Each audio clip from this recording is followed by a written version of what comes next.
Bremer spent the first 4 months passing classic Chicago school laws. Rumsfeld described Iraq as having some of the most enlightened and inviting tax and investment laws in the free world. One of the first acts of Bremer was to fire 500,000 state workers. This was partly an act of debartification, but slashing governments was also vintage Friedman. Money was promised for reconstruction.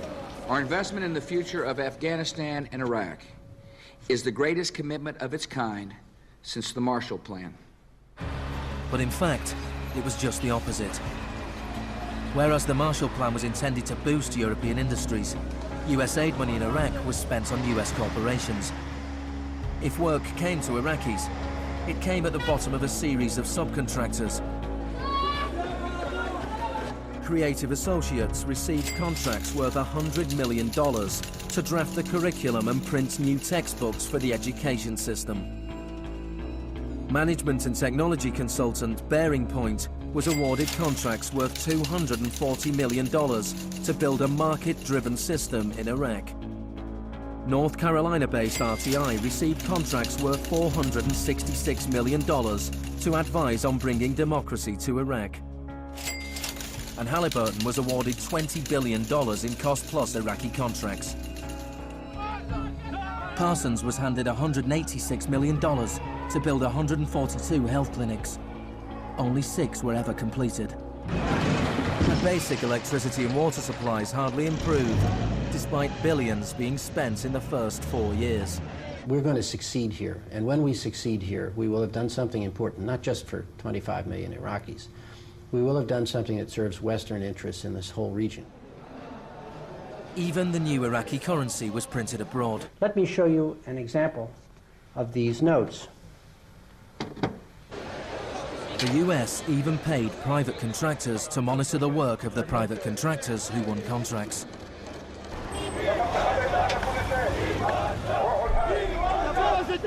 I was in Baghdad in 2004, and this is the period when bombs started to go off regularly in Baghdad. In fact, the night that I arrived, a bomb went off very near our hotel.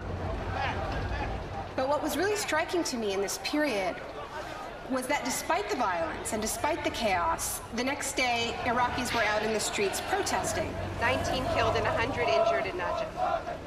And what they were demanding at this time was elections, the right to actually have a say in what the post-Saddam era would look like.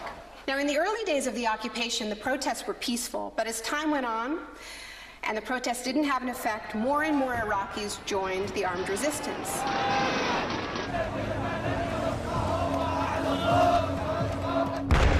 The violence spun out of control.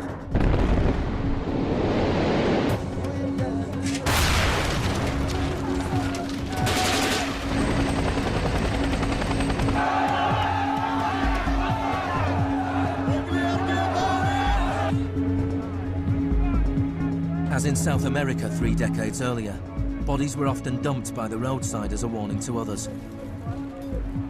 These were Iraq's disappeared.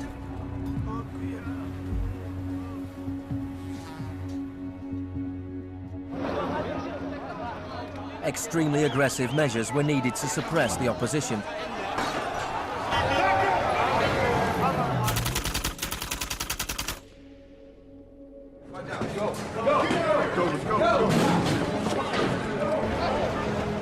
The first 3.5 years of the occupation, 61,500 Iraqis were captured. By spring 2007, 19,000 remained in custody.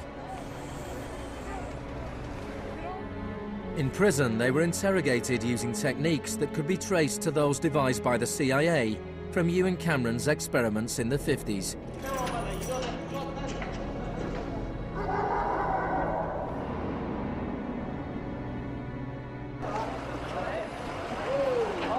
According to the Red Cross, US military officials admitted that between 70 and 90% of arrests in Iraq were mistakes.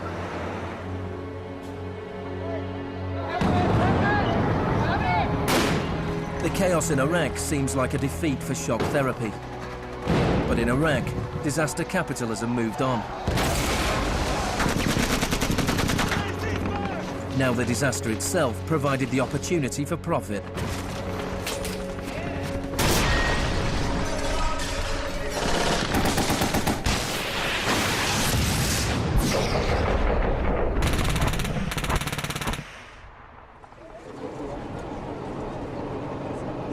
US military spending has almost doubled since 2001, nearing $700 billion per year.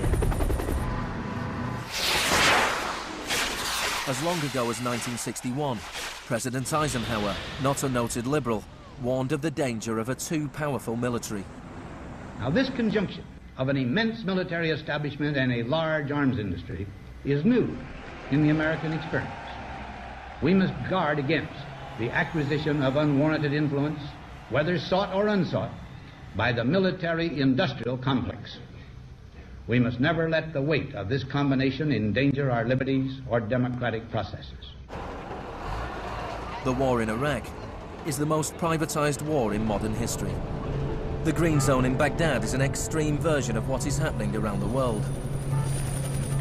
A privatized, secure world protected from the chaos outside.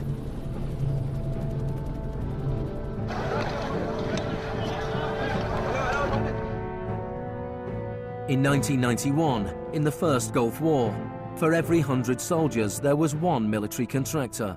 In 2003, at the beginning of the war in Iraq, for every 100 soldiers, there were 10 contractors.